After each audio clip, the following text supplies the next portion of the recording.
미국의 캘리포니아 지방의 산불이 아직도 계속되고 있습니다. 지난 8일 시작이 된 산불인데 또 어제 오늘 강풍이 또 불어서 이 산불이 언제 진화가 될는지 모르는 상태인 것 같습니다. 벌써 35명이 사망을 했고 또 가옥이 5,700채 정도가 전소가 되었습니다. 9만 명이 넘는 이재민이 나왔습니다. 아울러 실종된 분들이 수백 명이 넘기 때문에 이게 인명피해가 더욱 크게 될 것으로 그렇게 걱정되는 상황이 되겠습니다. 바로 이 캘리포니아 산불 가운데에 센타로사의 주택에 살고 있던 노 부부 이야기입니다. 70살 먹은 존 파스코라고 하는 남편과 65살 먹은 저안이라고 하는 부인이 지난 8일에 이게 코에서 계속해서 나무 타는 냄새가 났는데 10월에는 건조기니까 소소한 산불들이 자주 일어나서 별 생각 없이 또 대피 명령도 뚜렷하게 나오지 않은 상태라서 잠을 자려고 이제 침대에 들어갔습니다. 몇 시간을 자고 있는데 전화가 와서 받아보니까 딸이 빨리 대피하라고 하는 그런 내용이었습니다. 서둘러서 중요한 물건 몇 가지만 챙겨가지고 자동차를 타고 집 문 밖을 나서려고 하는데 도저히 운전을 해서 앞으로 나갈 수가 없는 상황이었습니다.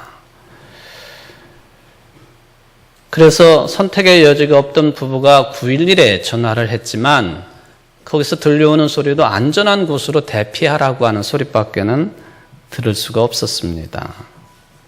그래서 전화를 끊고 도대체 이 상황 속에서 전체가 다 산불로 둘러싸여 있는 그런 상황 속에서 피할 수 있는 것이 어딜까? 가만히 생각해 보니까 옆집에 있는 수영장 생각이 났습니다. 수영장으로 가야 되겠다. 해가지고는 수영장 가장자리에 있으면서 집이 다 탈 때까지 지켜보았습니다만은 이제는 수영장 옆에 나무에까지 불길이 옮겨 붙어서 더 이상 견딜 수가 없어서 부부는 이제 물속으로 뛰어들었습니다. 깊이가 한 1m 20cm 정도 되는 수영장이었는데 바깥 기온이 12도 정도니까 물 온도는 훨씬 더 낮았을 것입니다. 물속으로 뛰어들어서 잠수를 했습니다. 그렇게 죽을 수는 없으니까 마치 고래가 숨을 쉬듯이 다시 얼굴을 내밀고 불길이 뜨거우니까 수건으로 머리를 감싸고 숨을 쉬고 다시 물속으로 들어갔다가 나왔다가 그렇게 하기를 장장 6시간을 잠수했다가 나왔다. 물속이 너무 추우니까 부부가 둘이 꼭 껴안고 그 일을 반복해서 6시간을 했습니다. 날이 밝았습니다. 주변의 것들이 다 타버리고 최악의 상황이 지났다고 판단을 하고 밖으로 나왔습니다. 온몸이 흠뻑 젖은 것은 당연한 것이고 완전히 얼음장처럼 차가워진 상태에서도 죽지 아니하고 부부는 살아서 아침 8시 반에 찾아온 딸을 만나서 생존의 기쁨을 나누었다고 하는 그런 기사를 읽게 되었습니다. 여기 불은 지금도 진행 중에 있습니다. 화마 속에서도 그것도 거대한 불길 속에서도 주변의 것들은 모두 다 타버리고 그 가운데 생명을 건진 노 부부 생명을 건졌단 말이죠.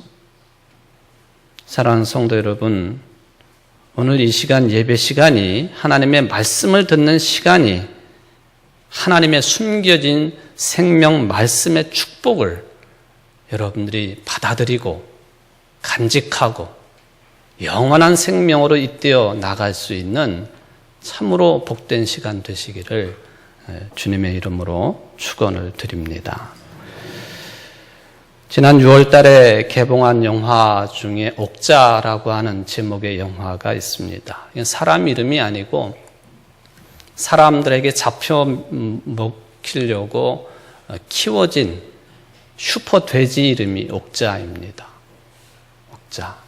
여러분들 돼지고기, 삼겹살, 목살, 사태살, 또 등심 이렇게 해가지고 또 돼지 족발까지 이렇게 우리가 즐겨 먹는 고기가 되겠습니다만은 이 영화의 대사 가운데에 이 옥자를 키웠던 할아버지가 이런 이야기를 합니다. 목살, 등심, 삼겹살, 사태 알겠어? 이번에 가면 이렇게 되는 거요. 이게 이놈의 타고난 팔자지. 슈퍼돼지 옥자에게 키운 할아버지가 되뇌이는 대사가 되겠습니다. 이게 흐름이 뭘까? 이 영화 속에서 우리 인간들이 미래 먹거리를 위해서 서슴지 않고 살아있는 생명인 동물을 잡는데 잔인한 행위를 일삼고 있다라고 하는 그런 흐름도 일정하게 가지고 있는 그런 내용이 되겠습니다. 최근에 젊은 층을 중심으로 해서 동물의 권리, 생존의 권리, 그러니 살아있는 동물을 죽이지 말고 채식 위주의 식사를 해야 되겠다 해서 윤리적인 채식주의를 주장하는 젊은이들이 의외로 많아졌습니다. 소위 말하면 베지테리언, 채식주의자들에 대한 관심이 높아졌다 하는 그런 이야기입니다. 물론 식물성만 섭취를 하는 온전한 채식주의자도 있지만 또 반쪽 채식주의자들도 있기도 합니다. 5 내지 7단계로 채식주의자들을 나누고 있습니다만은 어쨌든 이 옥자라고 하는 영화가 그냥 만들어진 것이 아니고 요즘의 세태를 일정 부분 반영한 그런 주제의 흐름을 가지고 있구나 하는 그런 판단을 하게 되었습니다. 또 비슷한 이야기입니다만은 작년에 우리나라의 한강이라고 하는 분의 소설, 채식주의자라고 하는 제목의 소설이 세계 3대 문학상 중에 하나인 맨 부커상을 수상을 했습니다. 세계 3대 문학상 그러면 스웨덴의 노벨 문학상이 있고요. 또 프랑스의 공쿠르 문학상이 있고 그리고 영국의 맨 부커상이 3대 문학상인데 우리 한국의 여성 작가 작품이 여기 맨 부커상 외국인 대상 수상작이 되었다라고 하는 것입니다. 이 내용이 뭘까? 이게 읽기가 쉽지 않고 내용이 좀 난해하기도 하고 어떤 사람들은 이 내용을 읽고 좀 괴기스럽다라고 하는 그런 그 독자 후기를 남기기도 합니다만은 이 전체적인 흐름은 그거인 것 같습니다. 끊임없이 인간에 대해서 질문을 하는 거예요. 인간 존재에 대해서. 인간의 본질이 뭐냐? 이 내면을 파고 들어가는 그런 질문이 깊기 때문에 이게 쉽게 읽혀지는 그런 소설은 아니라 그렇게 평가가 됩니다. 이게 소설에 등장하는 여자 주인공이 있는데 어린 시절에 어떤 경험을 했느냐 하면은 개가 와가지고는 자기 다리를 물었습니다. 여러분들도 그런 체험을 가지고 계신 분들이 계실 겁니다만은 굉장히 좀 끔찍스럽죠. 요즘에는 주인을 무는 맹견 이야기들이 심심치 않게 들리기는 합니다만은 이 개가 와가지고 자기 다리를 물었는데 이 여자아이의 아버지가 딸의 다리를 문 이 개를 아주 무참하게 죽여버리는 그 경험을 어릴 적에 했습니다. 이게 뇌리에 딱 박혀가지고는 그리고는 점점점 육식, 즉 동물을 잡아 죽여서 섭취하는 이 고기 먹는 일을 멀리하면서 스스로가 나는 식물, 나무가 되어간다. 그런 그 생각을 하는 여자 주인공이 등장을 합니다. 물론 이제 세 권의 책이 합쳐져 가지고 한 권으로 채식주의자로 그렇게 되어 있기는 합니다만은 이 내용 속에서 우리가 그동안에 뭐 이야기는 하고 또 듣기는 했지만은 폭력성이라고 하는 것이 우리 인간이 가지고 있는 우리 인간의 본질 속에 들어있는 DNA 속에 잠재되어 있는 폭력성이라고 하는 것이 어떤 성격이냐 하는 것에 대해서 이제 조망을 해볼 수 있는 그런 내용이 되겠습니다. 특히 고기를 먹지 아니하고 채식 위주의 삶을 살아가는 주인공에 대해서 왜 고기를 먹지 않느냐?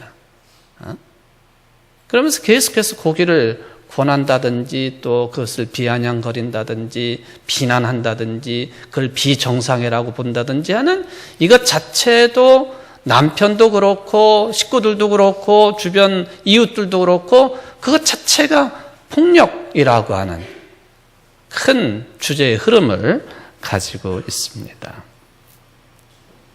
사회적인 폭력의 일면이 되겠습니다.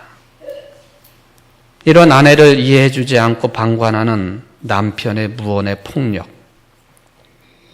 뭐가 정상이고 뭐가 비정상이냐?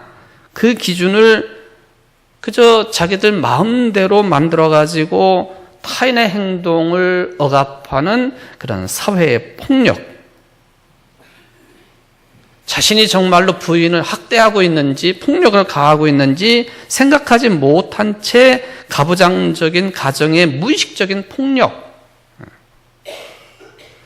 이 책의 내용이 우리들이 살아가면서 정말 생명을 가지고 있는 존재들인데 귀한 존재들인데 상대방에게 그게 가정적이든 개인적이든 사회적이든 집단적이든 공동체 생활을 하면서 상대방에게 가해지고 있는 그런 폭력성에 대해서 그 실체를 이 소설의 전개를 통해서 알게 하는 그런 내용이 전개가 됩니다.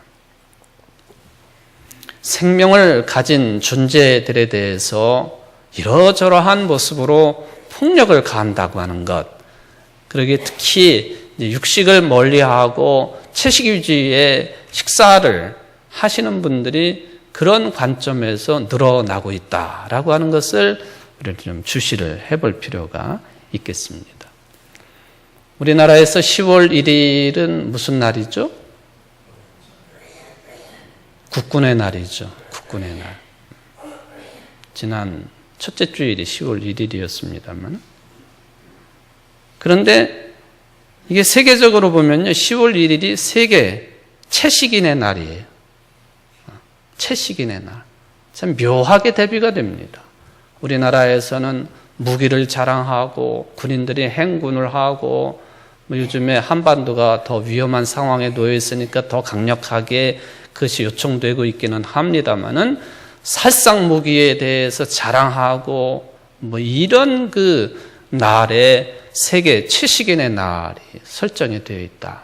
묘한 대비감을 느끼게 됩니다.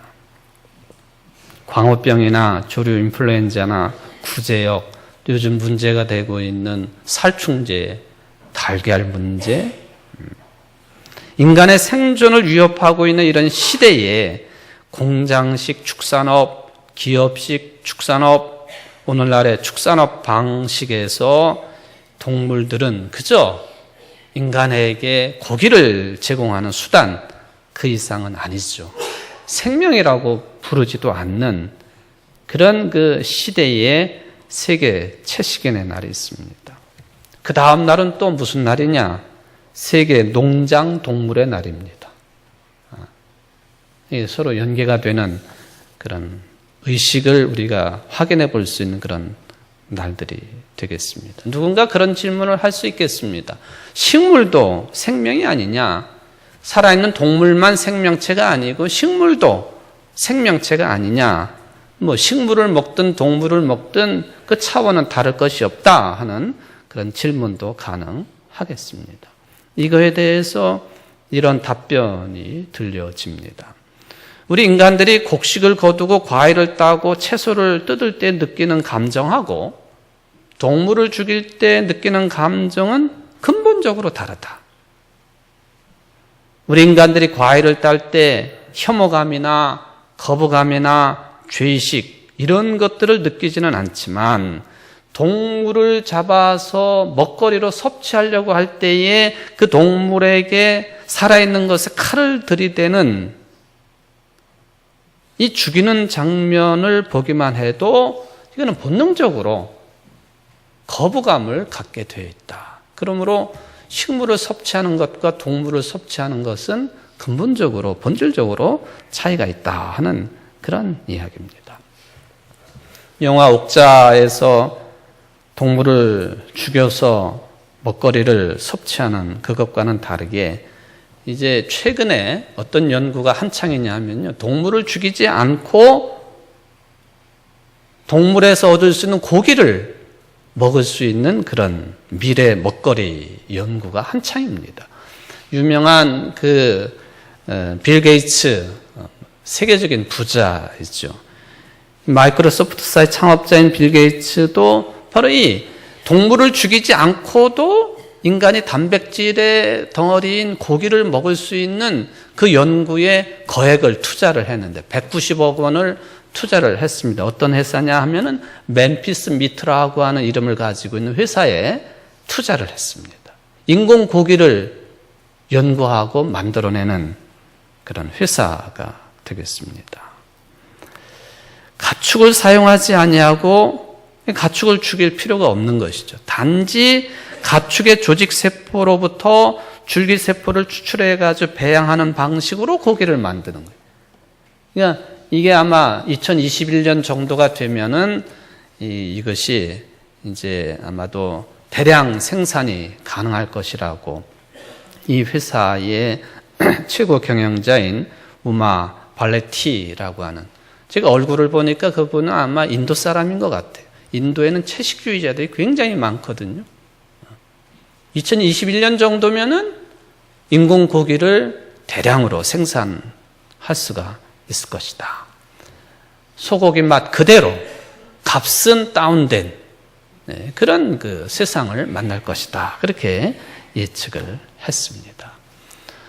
제가 뭐 정확하게 사실은 제가 드리고 싶은 말씀은 생명에 관한 것입니다. 생명. 내가 살아있다고 하는 것. 마찬가지로 우리 신약 성경에도 나와 있는 말씀처럼 모든 피조물들이 구원받기를 고대한다 했는데 동물들도 식물들도 우리 인간들에 의해서 짓밟혀지는 것이 아니라 함께 공존 공생할 수 있는 생명력이 넘치는 그런 세상을 만들어가는 것이 우리 인간들에게 주어진 책임감이요, 에덴 동산을 맡기신 하나님의 뜻이 거기에 있다라고 하는 그런 신앙 고백입니다. 그 중에서도 우리 모든 인생들이 생명을 얻되 풍성하게 얻는 것, 이게 예수님께서 이 땅에 오신 큰 목적이라고 요한복음의 기록자는 신앙 고백을 해 놓았습니다. 오늘 본문 말씀이 바로 그거에 대한 언급입니다. 예수님을 통하여서 생명을 얻되 더 풍성하게 얻는다. 예수님이 사람의 모습으로 이 땅에 오신 목적이고 그게 하나님의 뜻이라고 하는 이야기가 되겠습니다. 여러분들 언젠가도 제가 비슷한 언급을 했습니다만은 지구의 나이가 이제 수십억 년이 됐는데 지금까지 이 지구상에 살다가 사라진 사람들 숫자를 헤아리면은 몇 명 정도나 될 것 같습니까? 학자들에 따라서 조금 차이가 있기도 하고, 또 인류의 역사를 호모 사피엔스로부터 칠 것이냐, 호모 이렉투스로부터 칠 것이냐, 5만 년 전부터 칠 거냐, 200만 년 전부터 칠 거냐, 여기에 따라서도 숫자의 차이가 있기는 하겠습니다만 대체적으로 학자들이 이제 같이 공유하고 있는 계산법은 뭐냐면은 지금 지구상에 살고 있는 인구 숫자에다가 15배를 곱하면 지금까지 지구상에 존재해왔던 인류의 숫자 거의 비슷하다. 그렇게 계산을 합니다. 75억 명의 인구가 지금 지구상에 존재를 하니까 75억 명 곱하기 15 그러면은 대체적으로 한 1천억 명 정도가 지금까지 살다가 죽고 지금 존재하고 있다 하는 그런 이야기가 되겠습니다. 살다가 죽은 사람은 어떤 존재일까? 아니, 죽은 사람이고 앞으로 5천년, 1,000년, 만년 뒤에 우리의 뒤를 이어서 살아가야 될 우리 인간들의 후손들은 어떠한 삶을 살 것이냐? 괜히 쓸데없이 무거운 질문을 한다. 그렇게 여기실 수도 있겠습니다만 우리의 궁금증입니다. 우리가 인간이기 때문에 당연하게 그런 질문을 하게 돼 있어요. 과거에 살았던 사람들은 어떻게 되어 있을까? 앞으로 만년 뒤에 살 우리의 후손들은 어떻게 살 것이냐? 도대체 내가 지금 살아있다고 하는 것이 무엇이고 또 내가 생명력을 가지고 존재한다고 하는 것을 어떻게 확인할 수 있느냐? 이런 질문이 가능하다는 것이죠. 그래서 옛날 분들이 미래는 미래고 과거에 살다가 죽은 사람들, 특히 신앙인들이 이런 분들을 어떻게 받아들여야 되느냐 해가지고 탄생된 교리가 가톨릭에서 주장하고 있는 연옥교리이죠. 연옥. 천국으로 가기에는 자격이 부족하지만 지옥으로 갈 정도의 큰 죄를 짓지 않은 죽은 자들의 영혼이 머물러 있는 곳. 이 연옥 사상 때문에 종교개혁 운동도 일어나지 않았습니까? 우리 개신교에서는 이 사상을 절대 받아들이지 않고 있습니다만 하여튼 죽은 자들이 어떻게 되었을까? 앞으로 미래를 이끌어가야 될 우리의 후손들은 어떻게 살 것이냐? 지금 나는 생명 있는 사람으로 산다고 하는 그 의미가 뭐냐? 이거는 저 혼자만 묻는 질문도 아니고 또 지금 여러분들만 듣는 질문이 아닙니다. 이미 2000년 전에 초대교회 교인들도 물었던 질문이에요. 2000년 전에 물었던 질문을 지금은 않다고 나랑 직접적인 관련성이 없다고 묻지 않는다고 한다면 짐승 같은 삶과 다를 게 뭐가 있겠습니까?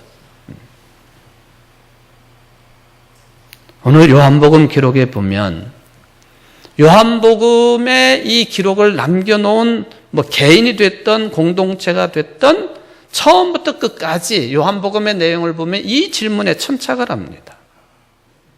말하자면 생명 그 자체가 요한복음 내용의 영적인 화두라는 거예요. 보십시오. 요한복음 1장 4절. 그 안에 생명이 있었으니 이 생명은 사람들의 빛이라. 그 안에 누구 안에? 예수 그리스도 안에 생명이 있었으니 이 생명은 사람들의 빛이라. 예수님을 뭐라고 고백하고 있느냐? 예수님은 생명이시다. 예수님은 빛 그 자체이시다. 요한복음을 보면은 여러 차례 예수님께서 나는 무엇이다. 에고 에이미라고 하는 그 말씀을 자주 하십니다. 나는 무엇이다. 나는 세상의 빛이다. 또 유명한 나는 길이요 진리요 생명이다. 이런 말씀을 요한복음은 자주 남겨 놓았습니다. 물론 요한복음뿐만 아니라 신약성경 전체가 이거에 대한 관심이지요. 도대체 생명을 얻는다. 예수님이 생명이신데 생명을 얻는다라고 하는 이 말은 여러분들이 익숙한 말로 이것을 대체를 한다면 어떤 단어냐?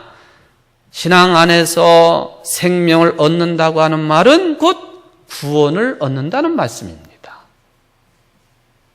생명 얻는다 하는 것과 구원 얻는다라는 것이 별개의 것처럼 생각을 해왔는지 모르겠습니다만은 생명을 얻는 것은 곧 구원을 얻는다는 말씀입니다. 우리는 신앙 고백합니다.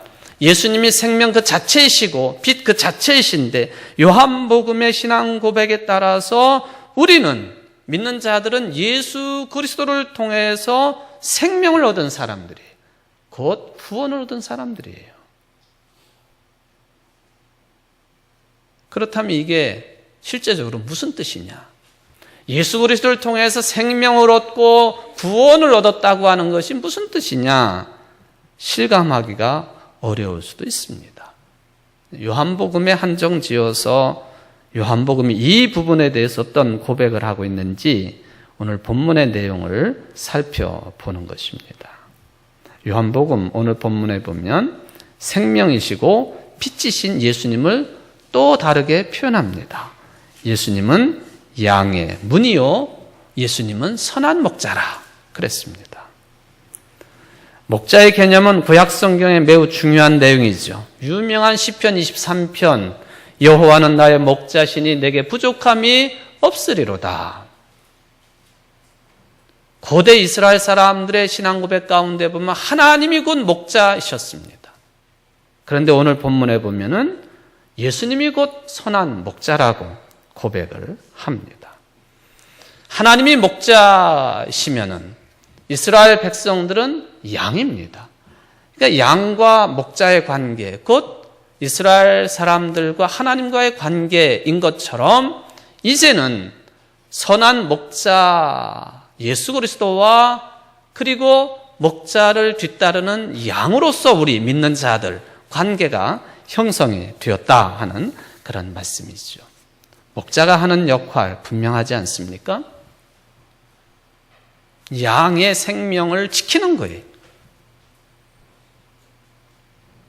포악한 늑대나 일이나 이런 그 포악한 육식동물로부터 양의 생명을 지키는 것이 목자의 역할입니다. 그러므로 목자와 양의 관계는요, 단순하게 지킨다, 또 지킴을 받는다, 그걸 훨씬 뛰어넘는 목자와 양의 관계는 생명의 관계입니다.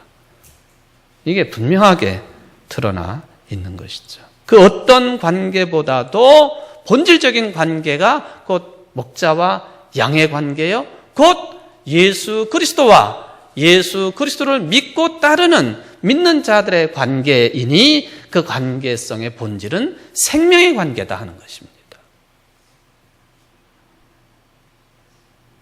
예수님이 어떤 분이신가? 우리 교회를 세우신 밀러 목사님이 작사한 찬송가 가운데 예수님은 누구신가? 그런 제목의 찬송이 있지 않습니까? 예수님은 누구신가? 이 가사 매우 익숙한 가사입니다만 예수님이 누구냐? 이거에 대해서 어떤 신앙을 가지고 있느냐에 따라서 관점이 다릅니다. 무슬림들이 예수님을 누구라고 부르고 있는가 궁금하죠? 이슬람 교회에서는 예수님을 하나님께서 보내신 예언자, 아주 훌륭한 예언자로 인정을 합니다. 그런데 베드로가 예수님께 대해서 신앙 고백한 것처럼 주는 그리스도시요 살아계신 하나님의 아들이십니다는 절대로 인정하지 않습니다. 훌륭한 예언자 정도, 하나님의 아들이 아니고 신성이 없는 그저 메신저, 말씀을 전하는 예언자 정도로, 사자 정도로 인정을 합니다. 무슬림의 탄생이야 예수님보다도 몇백 년 뒤에 나온 것이기 때문에 나중 일입니다만은 2000년 전에 초대교회 교인들, 예수님의 제자들, 예수님을 누구라고 했을까? 베드로가 주는 그리스도시요 살아계신 하나님의 아들이십니다라고 고백한 거 익숙한 내용입니다만은 요한복음의 신앙 관점에 따르면 예수님은 저들에게 생명의 근원이었습니다. 그러니까 예수님이 계시지 않으면 저들의 생명 자체가 불가능한 거예요. 존재 자체가 불가능한 거예요. 그게 그리스도이신 예수님과 제자들, 초대 그리스도인들의 생명의 관계성이었습니다. 어떻게 살아있는 생명보다도 십자가의 고난, 죽음을 통해서 죽음에 더 가까운 모습을 가지고 계시는 분이 생명의 근원이 될 수가 있겠는가? 사도 바울도 고린도 교인들에게 예수 그리스도의 십자가의 죽음은 유대인에게나 이방인에게나 모두가 꺼림칙하고 미련한 것이라고까지 표현할 정도로 당시의 유대인들이나 헬라 사람들, 즉 이방 사람들은 예수 그리스도의 고난과 십자가의 죽음은 생명과는 거리가 먼 것으로 그렇게 판단을 했던 것이 사실입니다. 물론 지금도 믿는 자들 가운데 예수 그리스도를 어떻게 봐야 되느냐, 생명의 근원이 되시는 분이시냐, 죽음과 가까운 분이시냐, 이거에 대한 딜레마를 가질 수도 있겠습니다. 이것을 여러분 진지하게 받아들이려고 한다면 생명의 신비를 깨달아야 됩니다. 이거에 대한 영적인 눈이 없으면 이 신앙도 깊이 있게 들어올 수가 없다는 것입니다. 생명의 깊이라고 하는 것이 무엇을 말하는가? 요한복음 1장 1절에 보면은 태초에, 이게 사실은 생명의 깊이이고 신비입니다. 태초로부터 끄트머리 예수님께서 심판자로 오실 종말에 관한 이야기, 이게 깊이고 신비입니다. 우린 그 가운데 있는 사람들이죠. 그 가운데 분명히 살고 있으면서도 생명의 신비로움과 깊이를 모르고 무지막지하게 인간이 다른 피조물들을 죽이고 짓밟고 파괴하고 그러고도 눈 하나 깜짝하지 아니하는 그런 극악무도한 세상을 살고 있어서 그런지 모르지만은 이 생명의 신비로움과 깊이를 우리가 잘 알지 못하고 산다고 하는 것이 안타까운 이야기입니다. 요한복음은요, 바로 예수 그리스도를 통해서 생명의 가장 깊고 그리고 가장 아득한 차원에서 체험한 사람이 요한복음 기록자라고 저는 믿습니다. 그렇기 때문에 예수님을 태초의 창조 사건에 동참을 하신 로고스라고, 말씀 그 자체이셨다고 과감하게 담대하게 선포를 합니다. 바로 예수 그리스도에게서 생명의 근원으로 생명 창조의 가장 절대적인 능력과 깊이를 경험했기 때문에 이런 고백이 가능했다고 하는 것입니다.